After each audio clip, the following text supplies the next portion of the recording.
Hi everyone, good evening. This is the news at 10. I've always wanted to be a newsreader somehow. I don't know why, but I feel like I'm a newsreader right now. Good evening, ladies and gentlemen. This is the news at 8 o'clock on Make It Happen TV. How are we all? Welcome to Make It Happen TV. I'm Spencer Lodge, as if you didn't know that already. Hopefully you're going to enjoy the session we do tonight, but we're going to get a few people come and join us. So if you're out there, please come and say hi. Come and engage with us. Ask me questions. Let me know what I can do to add value to you. Let me know what I can do to help you. Let me know how I can make a difference. You don't know unless you try. So it would be wonderful, absolutely wonderful, if you could come online, say hi, ask a question, get engaged, and maybe if somebody else asks a question, contribute to the answer as well, because the more engagement I get from you, the more engagement you're going to get from me, the more energy, the more enthusiasm, the more passion. And guess what? It's Sunday night and it's 8 o'clock. For those of us here in the Middle East, we're one day into our week. For those of you over in the UK, guess what? Monday morning tomorrow, time to get stuck in and make your week happen. So wherever you are, welcome to the show. I hope you enjoy it, and please do me a favor right this very minute. If you could just click that share button, I'd really appreciate it, so your audience and everybody else that you know, if they feel it might be of value to them, can watch it too. So I'd really love it if you were to be kind enough to press that share button. Also, what I do like very much is the love hearts, the thumbs up, and being engaged in that way. That's always some way of engaging with me. So don't hesitate to do that. Don't sit in the background. Some of you will be there right now on your sofa. Some of you might be sat in the car. Some of you might be sat in your office, and some of you might even be sat in the pub. Who knows? But hopefully you're going to get some benefit from our session tonight when we talk about a really important subject. And that subject that we're going to be talking about tonight is how we handle rejection. I say it's important because of psychology, how this type of information we receive from prospective buyers give us such an emotional reaction to their behavior. So I'm going to go through some tips with you about that. Some people have got very thick skin, and do you know what? Water just rushes off them. If someone attacks them, it doesn't even go in. But for most people in business, full stop, even in sales, when you get rejected, it can appear like it's something that really is hurtful. It can put you into a downward spiral. It can neg you out, can make you feel pretty down in the dumps, if I'm honest with you. So if we can learn how to handle that better, then I for sure will be able to make a difference to you, but also you'll be able to have a much more successful career in sales. So without further ado, remember, I've got some questions I'm going to answer tonight. I always get questions sent through to me. Sometimes I can't say people's names. So if I get the names wrong, so for example, I've got a question from somebody tonight, and I'm going to spell it to you, okay? And if you're out there listening, please forgive me, okay? Tochukwu. Tochukwu, that might be a name, Tochukwu, okay? I'm sorry if I can't pronounce everyone's names properly, please forgive me. Hopefully, Cheryl, Terry, Philip, Jenna, Sean, an anonymous question tonight, and Henry, so I can say the rest of them. So I'll be answering questions, so please forgive me if I can't say your name. Okay, so how do we handle rejection the best way possible? But there's some steps that you need to take to be able to handle rejection. So if you haven't got a pen and paper right now beside you, why don't you go and grab a pen and paper so that you can make notes? If you're sitting there and you've got Facebook on in the background, or you've got Skype on, or you've got your other stuff going on your phone, or the telly's on, why don't you just turn that all off right now and just focus on what we're going to do for the next 25 minutes or so. Hopefully it'll be some value for you. And in fact, I know that there'll always be one thing from every session that I do that you can take away and use, and it will add some value to you. All right, so let's get stuck in. Okay, so let's understand what rejection really is. If we're in the world of sales, rejection, what could it be? It could be somebody saying no to a product or service that you offer. It could be somebody saying no to an appointment. It could be somebody saying no in the final stages of doing a deal with somebody, creating some form of sales situation, getting through the final stages, thinking that you've got acceptance all the way, only to realize that you've got a no as the answer and you feel rejected down the road. Rejection can happen with your employer. So your boss is unhappy with you. He rejects your performance. He rejects your deliverables, or she does, and understanding the impact of that rejection. But also in relationships, rejection can impact on us badly. Now, you'll know, if for those of you that are in a relationship with your husband or your wife, your boyfriend or your girlfriend, whatever it may be, that if you get rejected by them, your typical response if you're rejected is to fight for more. Your typical response when someone says no to you, if you get rejected by a partner, is to fight to prove that they should be with you. That's your instant and immediate response. However, when you look back on it sometime later, sometimes when that relationship ends and someone says no, actually, it wasn't the bad thing. It was actually the right thing. It was the right thing that they said no, and you've moved on with your life and you found yourself to be in a better place. So rejection isn't always, when we think it through and see it through, isn't always as it appears. It just impacts on us initially, just in that very moment. Are you going to pass me the laptop so I can start saying hello to people, Emma? No, not yet. Not yet. Okay, fair enough. So if we're coming through, Emma's there, Lizzie's there, no laptop for me. I'll get it in a second. Okay, so the first thing I wrote down when I thought about rejection and is to understand the rule number one is, in business, do not take rejection personally. For me, it's kind of important to understand that this is not 99.9% of the time a personal dig at you. Rejection, okay, is because maybe the product or service doesn't match the requirement that the person or buyer or procurement officer or whatever they may be needs. And if it doesn't match what they need, then that's nothing personal. They may not feel, okay, that they can trust you enough to buy from you. Again, that's not personal. That's their interpretation of you. They may not feel that they like the product enough, or they trust the product enough, or they might not think that you're credible enough. And again, it's nothing personal. It's just a person's opinion on a situation to stop them making a buying decision that works in your favor as opposed to against you. So it's really important not to take it personally.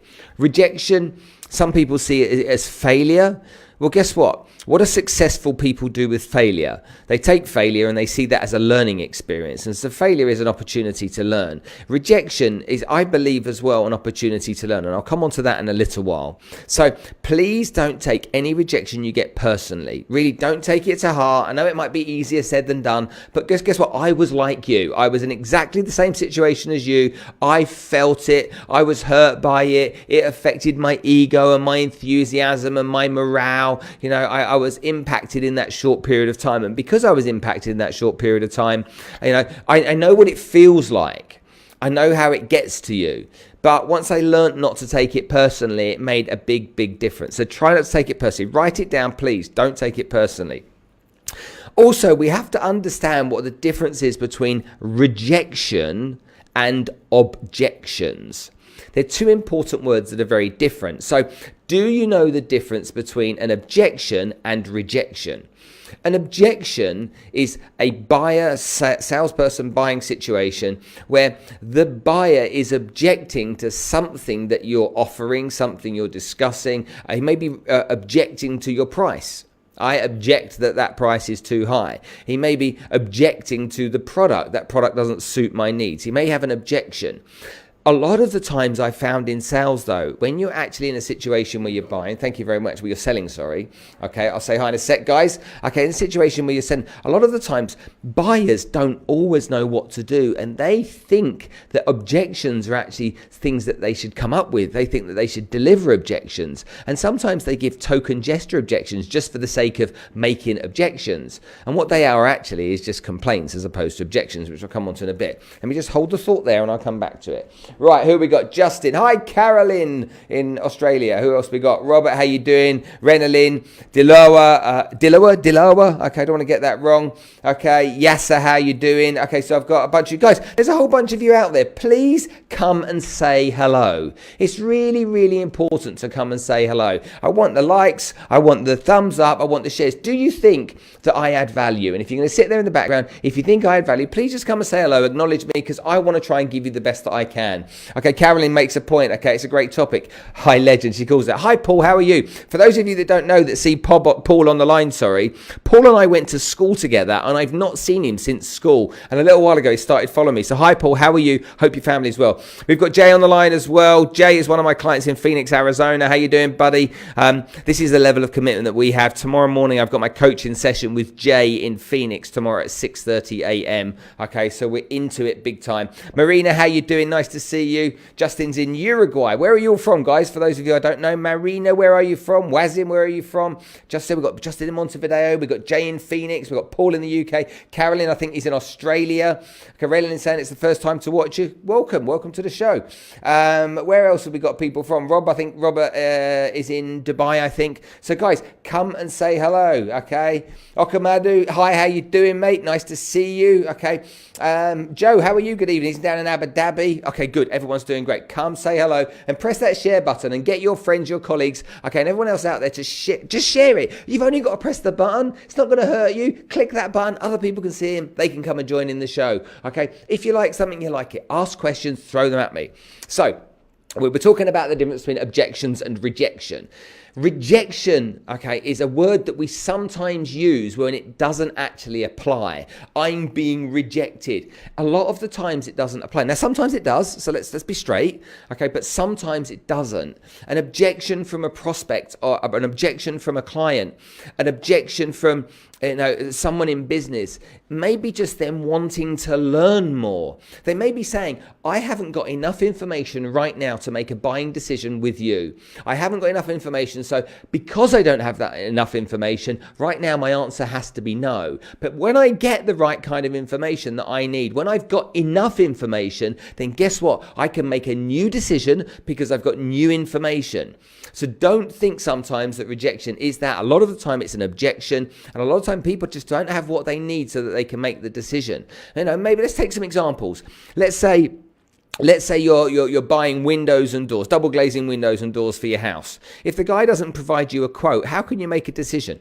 You can't, can you? So you'll have to say no if he won't give you a quote. If the guy gives you a quote but he doesn't tell you how many windows and doors are included, then guess what? How can you make a decision? You can't. If he tells you they're made of, I don't know what they're made of, plastic, UPVC I think they're made of, but he doesn't tell you how they're made and that's important to you, or where they're made, or the delivery time, or the lead time, or the installation issues, if he doesn't handle those things for you before you buy, maybe you don't say yes. Maybe you say, till I get the right information. If you go to a car showroom to look at a car and the guy in the showroom's telling you about the car and you say to him, well, how big's the engine? He says, oh, I don't know how big the engine is. You're going to be like, what do you mean you don't know how big the engine is? You're going to be questioning why he doesn't know. So you haven't got enough information. If he says, you ask what the price is and you want to buy it cash and he says the price is $500 a month and you're like, well, I don't want to pay on installments. I want the cash price. Yeah, but it's $500 a month. You'd be like, well, mate, I can't make a decision.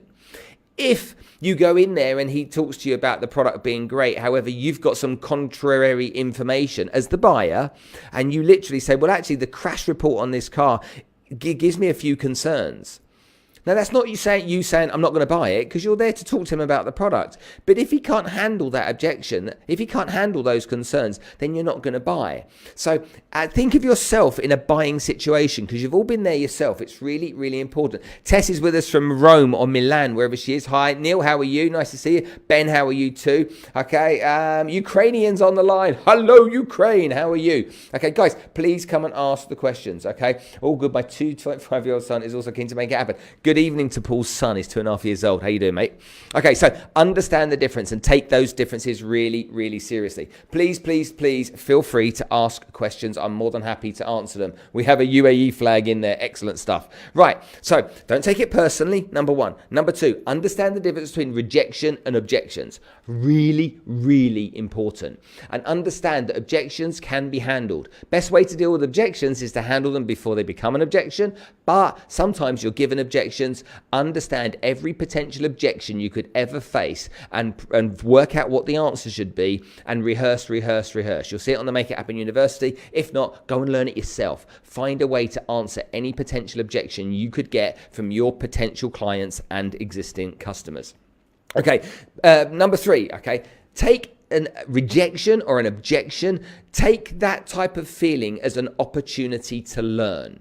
All right. All of the greatest salespeople in the world see it as an opportunity to learn. Well, I didn't make a sale there. Now, what's the two ways you can go? I didn't make a sale there. Oh, I can't believe it. It's just so depressing. That guy didn't buy from me. I'd banked on that. I needed that money so that I could pay for this. I needed to pay for that. And I was surefire that guy was going to make a sale. And what am I going to do now because I really needed him? Okay, that's the salesperson that I call the banker. Okay, I call them a banker because they bank the cash before they've made any money. They bank in the money and then they're spending the money before they've even made any money. Oh my God. Okay. Or you can be the person that says to yourself, well, he didn't buy from me.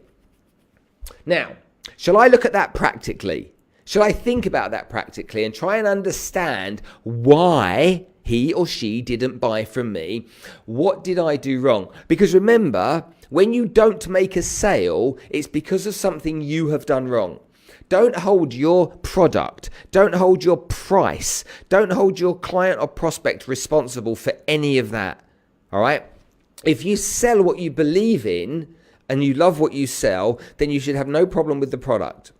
If the price of the product, i.e. its worth, if it's great value to the prospect, then it won't be a problem. The prospect might be having a bad day, you say. Invariably, if you're a great salesperson, you can work around that. You have to understand what you are or you are not doing. So take it as a learning experience. And if you take it as a learning experience, it really can help make a difference. I genuinely mean that. Okay. So every single time when you've got that situation, get back out of that environment, get into your car, go back to your office or wherever it is that you work from and sit down with a notepad and just write notes about why it happened. But on the condition you write notes, and under no circumstances can you hold anybody else accountable but yourself. Because if you find out what the problem is by holding yourself accountable, what you'll do is you'll find the solution. And that situation won't become a problem for you again. Does that make sense, everybody? Hopefully it does. How many of you pressed the share button? Okay, hi Aya, how are you doing? Guys, are you sharing this? I'm sharing with you. I'm sharing information with you. Come on, guys, do me a favor. Please press the share button and share this out there. I'd really appreciate it. The more people that get engaged, the better it is for you and for me. Okay, good. Anybody got any questions for me? Just ping them across. I'll answer them for you right away. Okay, number 4. Top salespeople expect rejection. They expect it and they don't take it seriously. So all of the best salespeople expect it as part of the process. So when I first learned to sell, remember when I was young and I used to have to knock on 100 doors in my postcode in London, my EC3 patch. So I knocked on 100 doors. I didn't know why, okay, but I tell you what, knocking on 100 doors was painful. But my boss said to me, guess what? Expect to get 99 people to say no to you. Expect 99 people to be at best polite, at worst rude and abusive. So remember when you go and see, but if you find 100 people, one person, there will be one person that says yes. So go find the no's. So I got conditioned to understand that no's and rejection was part of the game. You know, if you want to be a famous actor, do you think you're going to get offered every part you audition for? Or do you think you're going to audition for lots and lots of them aren't going to give you the job? That's true. All right. So you have to remember, it's not just in sales, it's in loads of industries. You go for job interviews, you're not going to get every job. You're just not going to be suitable. You might have said something wrong. You didn't sell yourself properly. They didn't believe that you were the right person for the role because you didn't give them the right information. Accept that rejection becomes part of it. And if you know that you've got to make 100 calls to find one yes and you've got to expect 99 no's, how do you think you behave towards the no's that you get? What do you think happens when you get a no? You're like, okay, I expected you to say no. Thanks very much. Bye-bye. Rather than, oh, he said no, I can't pick up the phone again. It's just, I get so negged out by it. It's just, oh, it wears me down. It's just, oh, it just takes the wind out of my sails. It's so frustrating. You know people in your office like that, yeah?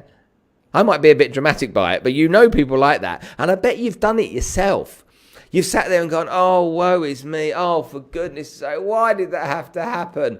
You know, tell me yes, just to write down here. Okay, Craig, how you doing? Nice to see you. Guys, just tell me if you've ever felt that. You've had a situation where you've got a no, someone said no to you, someone's on the phone, or someone, you had 2 or 3 people say no on the phone, or you've been out selling and you've had some no's. Tell me if you've had that situation, how it made you feel. Tell me, write down in the comments box how it made you feel, okay? Because I was quite dramatic about it. But the reality is, you have these feelings. But they're feelings that you have decided to create. That's a mood that you have decided to create, a situation that you, honestly, you have decided to put into your brain how it's going to be. Now, if you know that you've got to have to find 99 no's before you get a yes, you just lap up the no's. You go, bring it on. Give me another no. Give me another no. Look, I've got to find 99 no's before I get a yes. How are you going to feel going through 99 no's? The reality is you probably don't have to have 99 no's. But if you're conditioned to think 99 no's, okay, 99 no's come before a yes, then you're hardened to it, aren't you? You're conditioned. Your brain is saying, okay, this is fine. As opposed to expecting to sell everything to everyone all of the time. Or expecting to get a job after a first interview that you've ever been to. You know, you lose your job, you're made redundant, you have to go and find a new job, and you go for one interview and you don't get the job. Oh my God, what's happening to me? I'm too old, I don't have the skills, I'm not the right person for that company. Oh, that was a shit company anyway, I didn't want to join it in the first place, blah, blah, blah, blah, blah. You know what I mean? Okay, so take rejection and understand it's part of the job. All right. If you're in business development, it's part of the job. Bloody right, I have. Yep, felt that before. Okay, yeah, absolutely. I do cry when I hold on a minute. I do cry when I do cold calling and someone says not interested before I even explain my product. Oh, I shouldn't be laughing, should I? But don't cry. Don't cry for me, Argentina. No, seriously, don't cry. I know you're only joking with me, but you don't need to. It's business. Accept that that's the way it is. Okay, no mileage in it whatsoever. Haven't for a long time, thankfully. Rhino skin after all these years. Yeah, very well said. Hi, Lisa. How are you? Nice to see you. So, guys, really, really important that when you're in the job of sales, that you say to yourself, guess what? I'm going to get some rejection.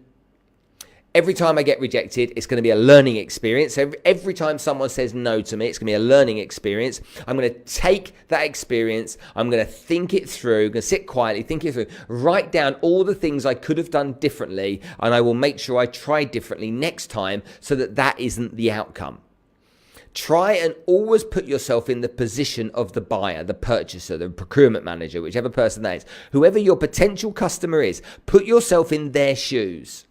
They've said no. Now, maybe your competition, you go, well, my competitors have got a better product, or my competitors, I hear this one a lot, are cheaper.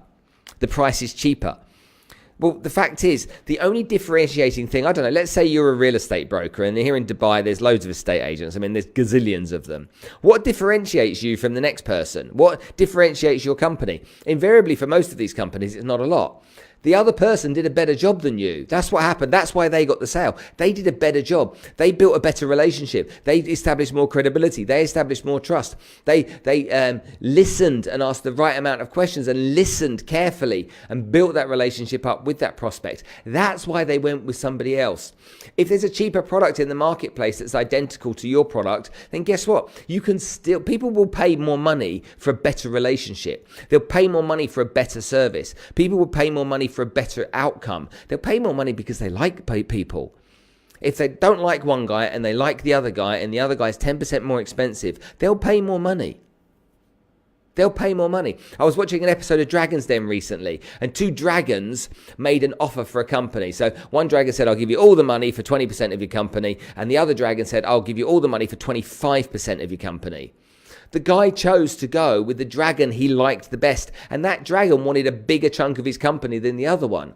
That goes to prove people are willing to do more for a better relationship and what they hope will be a better outcome. Okay, hi Sarah, how are you? Nice to see you. Keep on coming with those questions. Where's my love hearts tonight? Where's my thumbs up? Why have I got none? What have I done wrong? What did I do wrong? What did I do wrong?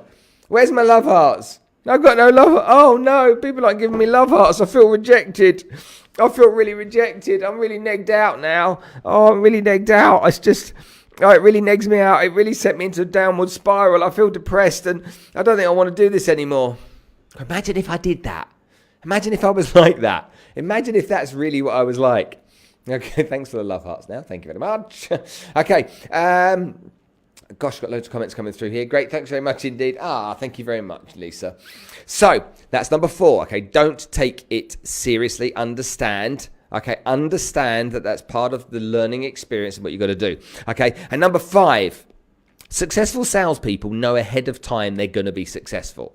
People that have got that inner drive and determination know they're going to be successful. So all the things that get in their way of success essentially are hurdles that they know they've got to get over. And so they build that into their psychology. They build into their thinking, I'm going to have to get over hurdles. I'm not going to get a straight line to success easily and quickly, but I know I'm going to be successful. I know what I want. I know when I want it. I know that it's not going to be easy, but let me tell you something. Because I know what I want, I know when I want it. I have a compelling story and I'm in the right state. My strategy is on point. I will be successful and I won't give up until I do. If you've got that type of mindset, then guess what? What does rejection do to you? You almost ignore it, don't you? And that's one important step to remember. Know what you're trying to achieve. Be committed to your success. Understand you're going to get rejection. Okay, Sylvester Stallone's such a wonderful example of that. He was time and time again going into agents in New York, then in LA, time and time again. Okay, nobody would give him a job. No one would give him an opportunity. Nobody would give him a chance. Eventually, when he was broke and he'd sold his wife jewelry and his wife left him, he sold his dog, broke his heart. He was watching a TV show, boxing fight in the window of a TV store one evening, saw the fight, went and wrote in 24 hours the movie Rocky, got the Rocky movie made. Even though he was offered loads of money, he wanted to act in it. They didn't want him in it. He wanted to act in it. So he was paid a pittance by comparison. He starred in that. And then he went on to win Oscar after Oscar after Oscar for Rocky. And obviously, you know, the rest is history. He was rejected continuously. You know, dodgy voice, dodgy accent, wonky face. He didn't really have much going for him, but he knew he was going to be successful. He knew, and so he didn't stop until he got there. And that's the type of mindset you need to have so you don't get impacted by negativity. Hopefully that helps. Some clients ask about the price and they hang up when they heard the price. Guess what? If they hang up when they've heard the price and they've asked the price, maybe you're leading with the price apart from leading with value or worth. Think about what things are worth to people. Think about what the value is to somebody. That is critical. Okay, I'm off here. Are we still live? Can you just crack on with that? Okay, I've got some questions I'd like to answer. If you've got questions, let me know. Okie dokes. So we have, gosh, I've got a whole bunch of these. Feel free and chip in if you've got any value you want to add as well on these. So question 1 comes from Cheryl Lynn in New York. Hi Cheryl, how are you? Hi Spencer, I've recently started my own company, but I'm having trouble recruiting new clients and I'm getting so many no's. How big a factor is luck in startup success? Okay, okie dokie. Have we got it all here? Yeah. Okay, sorry guys, I just had a little bit of a blip on my laptop. Okay, so Cheryl says, hi Spencer, I've recently started my own company, but I'm having trouble recruiting new clients and I'm getting so many no's. How big a factor is luck in startup success? Should I take rejection in my stride? Okay, so let's in terms of startup success, let's remove the unicorns, because we've all got this idea we're going to be billionaires, okay? And let's take the facts. There is no luck in startup success. People that meet the right people, that introduce them to the right people, have not done that through luck. People that have got results have not done it through luck. Luck is made, okay? And it's made through hard work and sheer determination, bloody-mindedness, and a commitment never, ever, ever to give up. It's to make the sacrifice of your career over your family time and your social life sometimes. It's to make that decision to make this the most important thing to you. And if you do that and you take massive action, it's very difficult to fail. People that fail invariably aren't taking massive action all day, every day. I sit here with you producing video content that I produce. I get paid nothing to produce this content. I produce it. I've paid for studio facilities and equipment. I've got lights, cameras, sound, staff, all this kind of stuff going on. I get paid nothing to do this. But I know that if I continue to produce valuable content to people, people will come to me and ask me for my services. And that's what happens. I get people continually asking me for my services because of the value I bring. I will not give up. Do I always feel like I want to do a Facebook Live or produce a video? No. Sometimes I have that moment where I'm just thinking, do you know what? I got off a plane at 3 o'clock this morning. Do I really want to get cracked on with it? No. Emma, my cameraman dude, is like every now and then, it's like, we need to film this, we need to film that. And I'm like, oh, I'm not in the mood. But I have to get in the mood because I understand that we've got a job, we've got an objective, and we're going to achieve it. So no, your startup will only come through your hard work and determination, Cheryl. Okay, Terry the Clerk from Amsterdam. I've recently started my career in the sales industry. I mostly sell financial services and retirement plans. I've started using LinkedIn to look for potential leads, but no one wants to meet me. meet with me, or even take a call? How can I convert these no's to a yes when they're so adamant? I don't know. I'd have to have a look. Mike, how you doing? Thanks for joining us. Linda, thanks for joining us. Joanna, how are you? Thanks for joining us. A whole bunch more. Just come in. Come and say hi. Come and say hello. I know you're watching. Come and say hello. Okay. Some Wazim saying value versus price. The value you're offering should be more valuable to the client than the price you're offering for him, her. That's right. We'll spend $1,000 on a phone because we think the phone's more valuable to us than the $1,000. People will spend money on a watch, on designer clothes, because that is worth more to them than the money. It's exactly the same thing when it comes to people buying your products and your services. Okay, so what Terry de Klerk in Amsterdam is saying, hi Terry, how are you? I've started using LinkedIn to look for potential leads, but no one wants to meet with me or even take a call. Terry, I don't know what you sell. I don't know what industry. It's a difficult question for me to answer. If you're just writing to people on LinkedIn through InMail, hoping people are going to respond, then I think you're going to struggle. If you're offering something of value to people and you're asking nothing in return, then I think, okay, it will work for you. So, what was the name, Lizzie, of that company today that I had the call with that were from LinkedIn? Okay, so there's a company, you'll find they've got a website called Art Painting Lab. They're a business that sells graffiti art through interior designers, okay, to development projects here in the UAE. So they approached me after seeing something on LinkedIn, and I said to those people, I'll give you half an hour on the telephone. If you wanted to get on the phone, I'll give you half an hour's worth of advice on the telephone to see if I can help your business. Okay, no obligation, no cost, anything. Now, those people I spoke to for an hour, I added massive value to them. They told me that themselves. They were really grateful for the time I'd taken to talk to them, and I asked for nothing in return. Nothing. Later on in the day, they gave me 2 referrals and 2 introductions of people that they thought might want to do some business with us. But I asked for nothing. Add value. It's so important nowadays to add value. I try and educate you, give you answers. Add value. If I add value to you, if I create credibility and trust with you, then there's a bloody good chance that you're going to think I'm credible and I'm trustworthy and I'm the expert. Here in the UAE where we live, okay, all of these other companies are struggling in sales training, Spearhead and all these, Dale Carnegie Institute. They just don't know what they're doing if you actually look into it.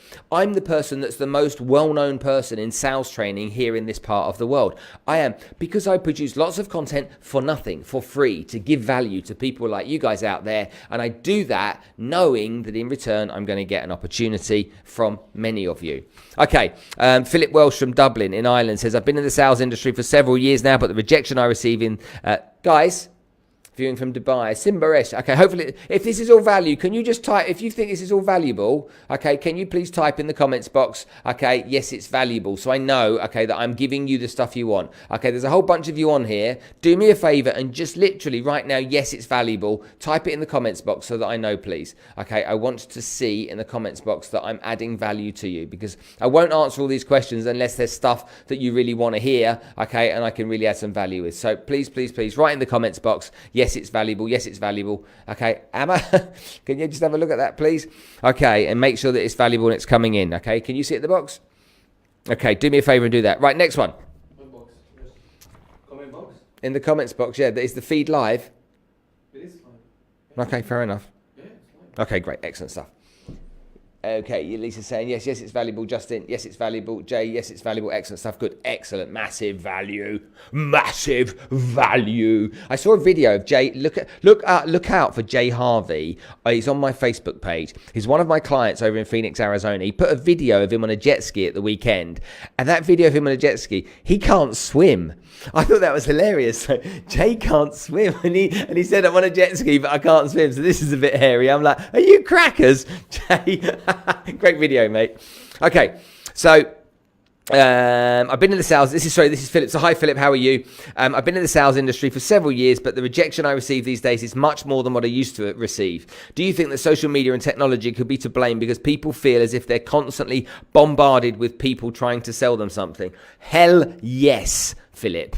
People are constantly bombarded with people trying to sell them something. I couldn't agree with you more. Stop selling. Start adding value. Start educating. Every one of you on here has an industry that you work in. Every one of you that's watching this right now knows something that's valuable to people. But just do what I do. Just copy me. Do a live once a week. Don't worry about there not being an audience at first. Don't worry about there not being anybody there. Produce a live once a week. You don't have to edit it. You can just go live and talk to people about the value that you can add. Talk to them about your subject, your specialist area that you know more about than most people. That's your industry typically. Okay, talk about that. Teach people stuff about it. Let them learn about it. Give them 5 top tips, 10 top tips. Teach people about whatever it is you do. And don't you dare, while I'm saying this, don't you dare say, yeah, but our business is different. Nobody wants to know about that. I promise you, you're wrong. People do. Stop trying to sell online. Try to educate and add value, because when you do, you'll become so much more credible. And guess what? The rejection just disappears. The objections just disappear. Every single week, companies approach me and say, Spencer, can you come and help us, please? It would really help me if you could come and help. We've got this problem. We need it fixing. They don't ask me the price. They don't ask me anything. They just ask me to come and help them. And I go down there, what's the problem? They explain the problem. We speak for 5 minutes and they've engaged in my services because they've learned enough from me so far. I've given them so much content so far to justify to that buyer, okay, that I'm the right person for them. Now, of course, it takes some time, but imagine if all of your sales, all of them came through people calling you and emailing you every week saying, hey, can I buy your product and service, please? Without even asking the price. Just imagine where you'd be if that was to happen, okay? You absolutely should, okay? Absolutely should. Yes, great. Thanks for the comments, guys. Okay, Jenna Pringle. Hi, Jenna. How are you? Jenna Pringle. Is it Pringle as in the crisps or Pringle as in the designer jumper? Amma likes Pringles. He likes to eat Pringles. Okay, I like the golf sweaters, so I'm going to be... Oh, you ate loads of those in Everest, didn't you? When we climbed Everest, Amma was like the Pringle king. I don't even know where he stored them. I don't know anyone that could have that many tubes of Pringles with them at any one time. Anyway, Jenna Pringle. Help! I've recently quit my job to start my own company, but I have no idea I had no idea what a nightmare it would be to set things up. In addition to this, all of the potential clients that told me they'd be interested in my services have since gone on to bigger agencies, and now I'm without an income. What's the quickest way to build up clientele? Are there really steps that I can follow to overcome sales rejections and close more deals? Well, there's a great way of building clientele. There's a great way. It's doing some homework and researching who your ideal client would be. Be clear on that. So research and understand who your ideal client would be. Once you know who your ideal client would be, work out how you can communicate with that client. I don't mean cold call them. Work out how you could bring some value to them. Work out what you could do to add some value to their business. Think about ways that you could help improve their business with what you do, and talk to them about how you can, don't sell them anything. Talk to them about the things that you could do to improve their business. And if you do that, you're going to engage people. If you engage people, you can build relationships, add further value, and then bring those clients on board. It isn't as difficult as you think. You're just giving yourself right now negative self-talk. Okay, it's much harder than I thought it was going to be. Come on, it's not that hard. We're not sitting in a quarry breaking rocks in a prison, are we? We're not prisoners of wars. We're in business. It's not difficult. It's hard, yeah. You've got to be committed, but you've got to have the right psychology. You've got to have the right state. You've got to have the right story. You've got to have a compelling story. You've got to have the right strategy to execute. And if you don't have any of those, then get some help. If you want me to help you, I'll help you. Just direct message me and I will promise you, because this is a long conversation, I promise you I'll give you an hour of my time and I'll help you get yourself back on track. Okay, Jenna? Okay, sorry, not Jenny, Jenna. Okay, and if that's something that I can do to add value, then please let me know. Do it straight after this if you want, and I'll give you an hour of my time. Okay, Sean Rogers from Durban, South Africa says, how would you suggest I respond when a customer gets abusive and starts yelling at me? I had this happen to me recently when I was supposed to be closing a deal. It came out of nowhere. Did he have Tourette's? What was wrong with him? So he became abusive and started yelling at you. What did you do? You're going to have to give me, Sean, you're going to have to give me more information than this. But whenever you've got an unhappy customer, then let that person speak. That's the first thing you should never do, is interrupt them. Let them speak. Let them finish what they're saying. Okay? Let them genuinely finish what they're saying. Let them exhaust everything. And once they've finished what they've got to say, okay, think about how you can add solutions to whatever it is that they're unhappy about. Find a solution to their problem. Let them finish exhausting their verbal, diarrhea, I suppose it would be in some respects, but their complaint, their anger, their voicing their frustration, let them get it out, whatever it is. Once it's done, okay, then you can start talking to them about how you could solve the problem. But don't interrupt them, don't raise your voice, stay calm at all times, and I promise you that will help you out a bit more. An anonymous person has said, I used to be a top performer at my company, but recently I just don't want to get up in the mornings. I haven't been closing any deals. The more rejection I get, the more I spiral down. How do I get back into the game? Okay, that's an interesting one. Relevant, actually. So, guys, are you out? Are you sharing? You better be sharing. You better be sharing. Otherwise, I'm going to sing. Please share, guys. Otherwise, I'm going to start singing. Okay, if you don't share, I'm going to say I've got a really lousy singing voice. So if you don't start sharing this, I'm going to start singing. It's up to you. What do you want to do?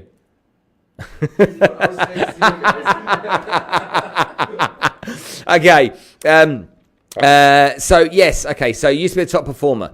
I don't want to get up in the mornings, haven't been closing any deals. Okay, so what's happened here? Okay, so this is quite a common situation that happens. People have been doing okay, and then recently they don't want to get up in the mornings. Is there something going on in your personal life that's having an impact on your professional life? Is there something going on in your world that's having an impact? And if there is, what is it? I would sit in a room quietly and I'd start to write down the things that were affecting me. I'd start to try and understand whether the industry that I'm in was something I was really passionate about.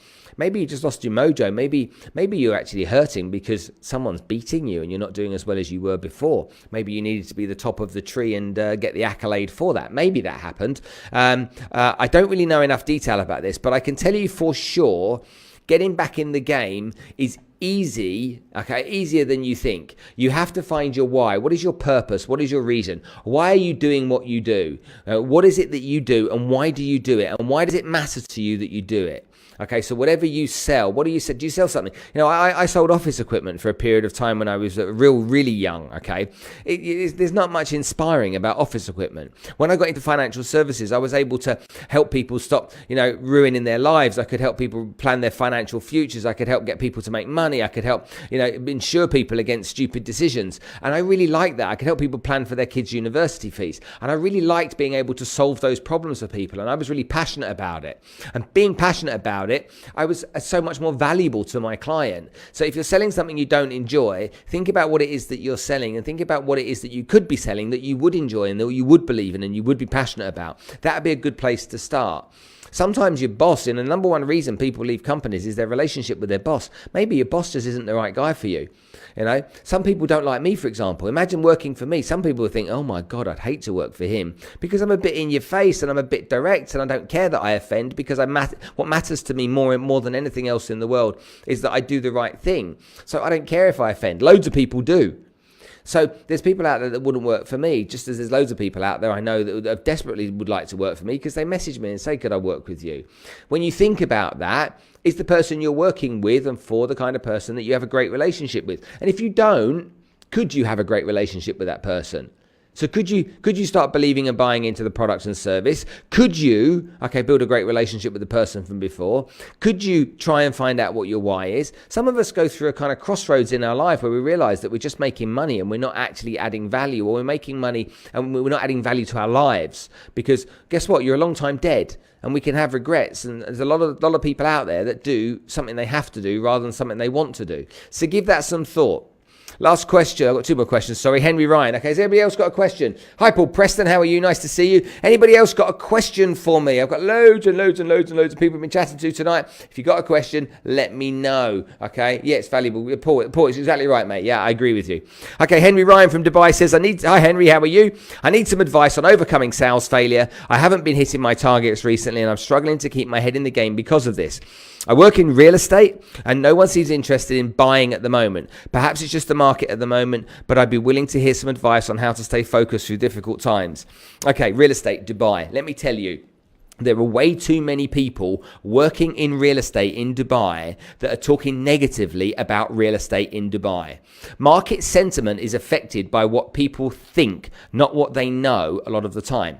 Market sentiment in the stock market is exactly the same as in the retail market. When market sentiment is negative, or when people are saying negative things about a certain company, there's a big chance that the stock price will go down of that company because nobody wants to buy it. Loads of people in real estate want wander around this city talking about how bad the real estate market is. I don't think there's been a better time to invest in real estate in Dubai than now. The prices are so low. It's such an investor's opportunity. And then what's the alternative? Spend money on rent? Oh, let's go and rent some more and spend money on rent. So my mindset would be to educate people to understand better the opportunity that exists in front of them, rather than walk around talking about how negative everything is and how low the prices are. Most people in real estate in Dubai are busy doing lettings at the moment because they need to make bread and butter. It's because you're weak. It's because you're not educating and convincing people about the wonderful opportunity that exists. I need my bread and butter. I do lettings at the moment. Why? There's enough exchanges taking place at Dubai Land Department every bloody day, okay, to determine that people are buying property. Property sales pay you way more commission than leasing sales do. So why not get out and educate people? Why not change that sentiment by collectively all talking positively about the wonderful opportunity that exists here in this country right now in the real estate market? If you want to look further afield, in the UK, London has gone down over recent times. That means there's opportunity. Whenever prices come down, it's opportunity for buyers. We're in the Dubai here in the Middle East. We're surrounded by loads of countries where people would rather live here than live in any of those other countries. Saudi, Qatar, Kuwait, Iraq, Iran, Jordan, Syria, Lebanon, Yemen, Oman. Just look at the nationalities that live in this country. There's a huge number of people that live here that would rather live here than live where they're from. They choose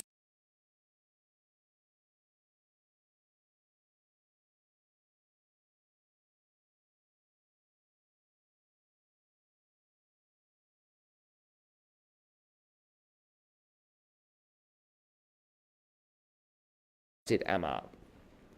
Okay, so got to be really, really, really aware that you bring negativity into the market. You create negativity, and you could do a lot better than being negative about it. Okay, you could be a lot better than you are. So, in answer to your question, okay, you haven't been hitting your targets because you're telling yourself negative self-talk about how bad it is, how tough it is, and what you can't achieve as opposed to what you can achieve. Stop doing that. Start talking to people. Be excited and enthusiastic about the opportunities that exist to every bloody lead that comes through your door. Ask people that are looking to rent, why rent? Okay, why not buy? Some people say, well, I haven't got the money for a deposit. What strategy have you got to put that money together for that deposit? And could you get that money together quick enough so that you could put a deposit down while the prices are as crazily low as they are right now? Think about all the things you could do to convince people about why it's a great opportunity right now. And you'll start seeing that positivity will start to breathe through you. And if you say it enough, repeat it enough, it becomes part of the way you subconsciously talk, people will buy in. I promise you it's critical that is done, all right? All you real estate people, cut the negative self-talk out. There is wonderful opportunities in this town to buy fabulous properties at knockdown prices. The sales are on, for goodness sake. My blooming wife, she will always go to the sales. She'll buy, she'll come back and I'll say, how much those shoes cost? And she'll tell me they're outrageously expensive, some stupid price. I'll be like, what? She goes, yeah, but they were half price, so I bought 2 pairs. And I'm like, you having a laugh? That's how it works. When the sales are on, people should be buying, not renting. So when the sales are on, let everyone know. Put the sales sign up. Okay, let people know discounts are on. Offers are here. Buy low, sell high. That's the way people make money. And you'll find that you change the sentiment and everything will start to change for you positively. Trust me, I know this. I'm not guessing. All right? Okay, last question. Anybody else got a question for me? Nitesh is like, let's sing a song. Okay, no songs. Okay, so Simba, you're right. Then take a mortgage from me, Lisa says. So Lisa's on here. She's a mortgage broker. There you go. Mortgage broker on. Take a mortgage from Lisa. Okay, Marina says no voice. I've got voice now. Hopefully I've got. No negative self-talk, please. Okay, correct, Craig. Absolutely no negative self-talk. Okay, last question I'm going to deal with you tonight. Tochuku. Boniface, I'm sorry I can't say your name properly. Please forgive me. Here's the question. What's the difference between a salesperson and a marketer? What's the best possible way to sell the new business idea, model or product to the public or customer, knowing full well the challenges of a huge competitive market / business environment? Huge competitive market. Remember that most people that compete with you typically aren't very good. That's why most people fail. So don't worry about your competition, because invariably they're average at best. There's only a few people doing it well. What's the difference? A salesperson is somebody who gets a client to part with money.